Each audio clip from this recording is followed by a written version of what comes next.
মনসুর আলী, আপনাকে অনুষ্ঠানে স্বাগত জানাচ্ছি। সালমান শাহর ম্যানেজার ছিলেন, সহকারী ছিলেন।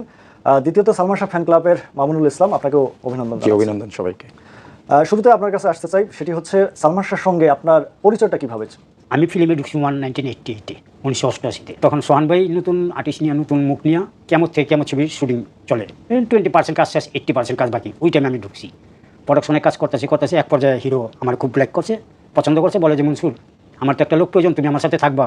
তা আমি বললাম যে হ্যাঁ আমি থাকবো, আপনার রাখলে আমি থাকবো।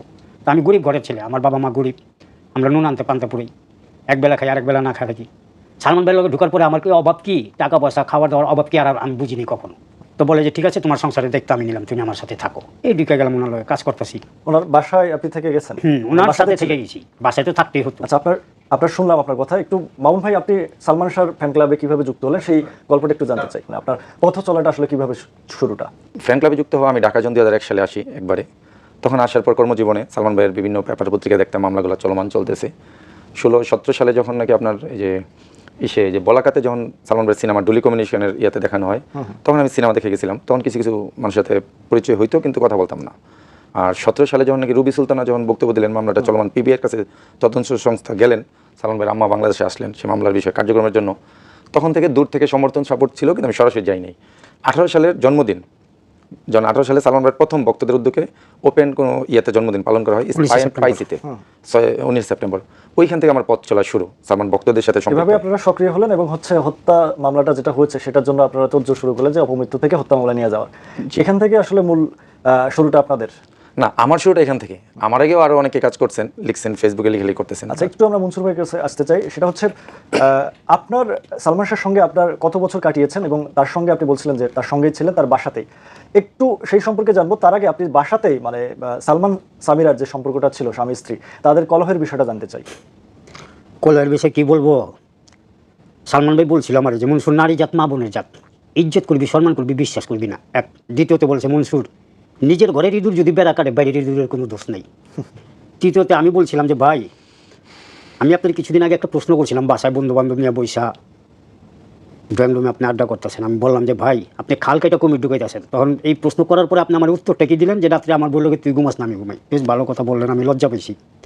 আবার বললাম যে ভাই বন্ধু বান্ধব আছে, বেশ ভালো, এফডিসিতে আড্ডা করবেন, বাসায় না। বাসায় নিয়ে কি আড্ডা? এই যে বাবির নেট কাপড়ের ড্রেস পরা থাকে, পাতলা কাপড়ের ড্রেস পরা থাকে, শরীরের অঙ্গ প্রত্যঙ্গ কিছু কিছু দেখা যায়, কার চোখের নজর কেমন কে জানে। তুই আমার পিয়ে না আমি তোর পিয়ে। আরেকদিনকার বাবির লোকে ঝগড়া লাগছে, ফোন দিছে ওনার মার কাছে, স্বামীরা বাবির মার কাছে ফোন দিছে, আম্মু মনসুর আমার অ্যাসিস্ট্যান্ট, আমার পিয়ে, আমি আপনার মেয়ের স্বামী, আপনার মেয়ে আমার স্ত্রী, অথচ আপনার মেয়ে আমার বিশ্বাস করে না, আমি যে তার স্বামী আমার বিশ্বাস করে না। আমার পিয়ে মনসুর ওর কথা সব বিশ্বাস করে। আমি কখনো বাসায় এসে শান্তি পাই না, আপনার মেয়ে মাইন্ড করে, সন্দেহ করে। যেহেতু মনসুর আমার সাথে থাকে, মনসুর সব দেখে সব শুনে। মনসুরই জিজ্ঞাসা করেন যে আমি কোনো খারাপ কিছু করিনি। তা আমি তো দাঁড়া শুনতেছি, উনি টেলিফোনে বলতেছে, আমি দাঁড়া শুনতেছি। তখন টেলিফোন ছিল, এই মোবাইল ছিল না। তা আমি দাঁড়া শুনতেছি। শোনার পরে আমি বললাম, যখন ফোন কাইটা দিল তখন আমি ভাইয়াকে বললাম যে ভাই এটি কী বললেন আপনি শাশুড়িরে, এটি দরকার ছিল বলার? বলবো না। এই যে বাসায় তোর ভাবি আমার মাইন্ড করে, সন্দেহ করে শুধু। তুই তো আমার সাথে থাকিস, তুই দেখিস কার সাথে কথা বলি, কার সাথে বসে আলাপ করি, কোথায় যাই, তুই সাথে থাকিস না? হ্যাঁ ভাই থাকি। তাই তুই সাথে থাকার পরেও কেন তোর ভাবি আমার সন্দেহ করে, কী কারণে সন্দেহ করে? অ্যাকচুয়ালি সন্দেহটা করতো মৌসুমী ম্যাডাম নিয়ে। মূল যে বিষয়টা আমি জানতে চাচ্ছিলাম যে পারিবারিক কলহ, একটা অডিও প্রকাশিত হয়েছিল, সেখানে মারামারির কথাও বলা হচ্ছিল। হ্যাঁ, এইটা দ্বন্দ্ব কি আসলে প্রতিদিনে লেগে থাকতো? হ্যাঁ, প্রতিদিন ছিলেন ওই বাসায়? নামাজ কাজে ছিল, মায়ের কাজে ছিল না। প্রতিদিনই আমি মায়ের খেতাম ওনার রাতে, এই সন্দেহের কারণে, বাবির কারণে। আপনি মার খেতেন? আমারে মারতো ভাই তো অতিরিক্ত ভালোবাসতো বাবিরে। বাবির গায়ে একটা টাচও করতো না, একটা ফুলের টুকাও দিত না উনি। ওই বাবির জিদ আমার উপরে দিয়ে দিত। 1991 সালে যখন আপনি সালমান শাহর সাথে যুক্ত হলেন, তখন তার সিনেমা রিলিজ হয়নি? না, সেই সময় থেকে কি আসলে এই দ্বন্দ্বগুলো? না, তখন তো ভাই বিয়া করেনি, তখন ভাবির সাথে প্রেম চলে।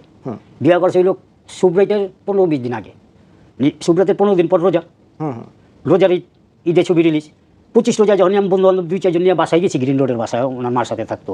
ওই তখনই আমি জানতে পারছি ভাবি। স্কাটনে আসলেন আপনারা কবে?